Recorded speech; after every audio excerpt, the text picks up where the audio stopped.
7 tanda husnul khatimah. Ada beberapa keadaan ketika kematian yang merupakan tanda husnul khatimah. Dalam kitab Ahkamul Janaiz, karya Syekh Al-Albani rahimahullahu ta'ala, disebutkan beberapa di antaranya. Pertama, mengucapkan syahadat menjelang wafat. Rasulullah SAW bersabda yang artinya, siapa yang akhir ucapannya adalah kalimat La ilaha illallah, niscaya dia akan masuk surga. Kedua, meninggal dengan keringat di dahi. Suatu ketika, Buraidah bin Hasib radhiyallahu ta'ala anhu datang ke Khurasan, menjenguk saudaranya yang sedang sakit. Ternyata saudaranya dalam keadaan sakaratul maut. Ketika wafat, ada keringat di dahinya. Buraidah langsung bertakbir, Allahu Akbar. Aku pernah mendengar Rasulullah SAW bersabda, meninggalnya seorang mukmin dengan keringat di dahi. Ketiga, meninggal pada malam atau siang hari Jumat. Dalam hadis Abdullah bin Amr radhiyallahu ta'ala anhuma, Rasulullah SAW bersabda, apabila ada seorang muslim yang meninggal pada hari Jumat atau malam Jumat, maka Allah akan menjaganya dari pertanyaan di kubur. Keempat, syahid di medan perang.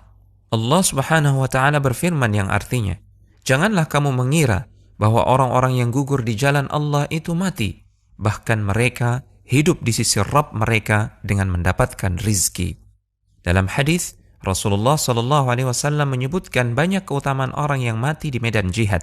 Beliau bersabda yang artinya, bagi orang yang mati syahid di sisi Allah, ia memperoleh 6 perkara, yaitu diampuni dosanya pada awal mengalirnya darah, diperlihatkan tempat duduknya di surga, dilindungi dari azab kubur, aman dari kengerian yang besar di hari kiamat, dipakaikan perhiasan iman, dinikahkan dengan hurun ain atau bidadari di surga, dan diperkenankan memberikan syafaat kepada 70 orang dari kalangan kerabatnya.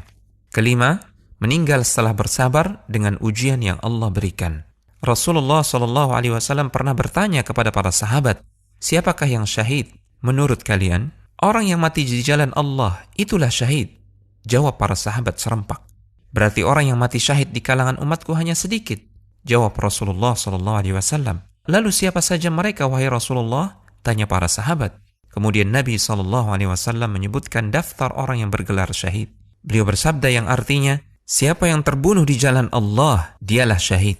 Siapa yang mati di jalan Allah, dia syahid, sekalipun tidak terbunuh di medan perang. Siapa yang mati karena wabah penyakit ta'un, dia syahid. Siapa yang mati karena sakit perut, dia syahid. Siapa yang mati karena tenggelam, dia syahid. Keenam, meninggal dalam keadaan berjaga, ribat fi sabilillah, menjaga perbatasan negeri kaum muslimin dari ancaman orang-orang kafir. Salman Al-Farisi radhiyallahu ta'ala anhu menyebutkan hadis Rasulullah SAW, berjaga-jaga di jalan Allah sehari dan semalam lebih baik daripada puasa sebulan dan salat sebulan. Bila ia meninggal, amalnya yang biasa ia lakukan ketika masih hidup terus dianggap berlangsung dan diberikan rizkinya serta aman dari fitnah pertanyaan kubur. Ketujuh, meninggal dalam keadaan beramal saleh. Dari Hudzaifah radhiyallahu ta'ala anhu, Rasulullah SAW bersabda yang artinya, siapa yang mengucapkan la ilaha illallah karena mengharapkan wajah Allah yang dia menutup hidupnya dengan amal tersebut, maka dia masuk surga. Siapa yang berpuasa sehari karena mengharapkan wajah Allah yang dia menutup hidupnya dengan amal tersebut, maka dia masuk surga. Siapa yang bersedekah dengan satu sedekah karena mengharapkan wajah Allah yang dia mengakhiri hidupnya dengan amal tersebut, maka dia masuk surga.